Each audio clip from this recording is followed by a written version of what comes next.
Welcome to Spit Bucket, those of us still alive after that.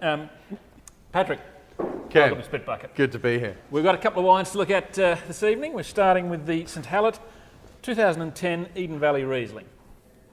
Or we would have, well, there we are. Touch slippery.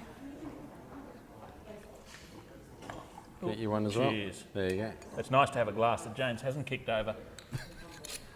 You can't get the help these days. We're looking for swig for a Spit Bucket.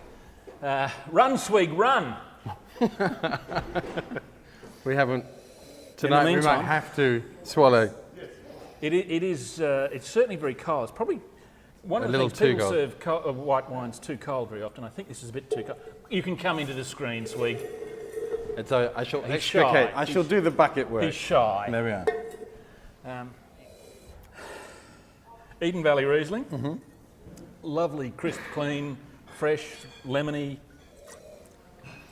It's certainly imbued with the trademark lime and lemon profile, isn't it? It's almost razor blade acidity. That's right. I mean, why people waste their time on Sauvignon Blanc when they can drink wines like that is beyond me. Absolutely. It's got a really lovely core at the end, isn't it? Like bath salts and sherbet. And Just keeps going. yep. Okay, now, we've even got a clean glass for Yep. you. Beautiful. Okay, now One this for you. Oh, cheers. No. Right, and one there. Okay, now this is a really interesting wine. Barossa, Grenache, old vines. Well, there's a bit of a story here, isn't there? There is. Would you like to tell it? Well, if I can remember it, Toby was saying it actually says 1955 on the label, but they found out, in fact, that it was something from the 20s. Yeah. The vines. They haven't made a lot. It's a cellar door wine only. That's right. But the belief was to make a Grenache out of the Barossa that wasn't hugely rich in alcohol, that wasn't highly charged, but restrained. And they've managed to do that very, very well. 3.5% for a Barossa Grenache is a surprise. Now, if you look at the colour, I mean, we compared it. We actually had, they've got a Touriga as well, which was almost black. It was a purpley black thing. This is a soft red. I mean, This is kind of Pinot-esque, isn't it? you can see straight through it. I mean, yes, if you pick that up, you'd think, Possibly. yeah. And it's much more softer and fragrant. It's nothing like the big blockbuster style.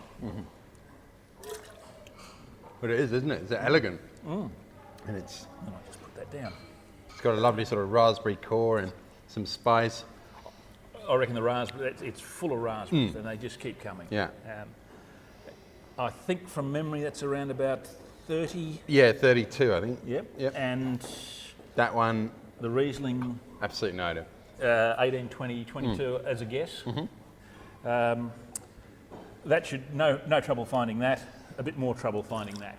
Much more trouble. Yeah. You'll have to go to the cellar door. Of course. But it's worth a trip. It is worth a trip. All right. Patrick, Yep. thank you for coming on. Thanks for Cheers. having me.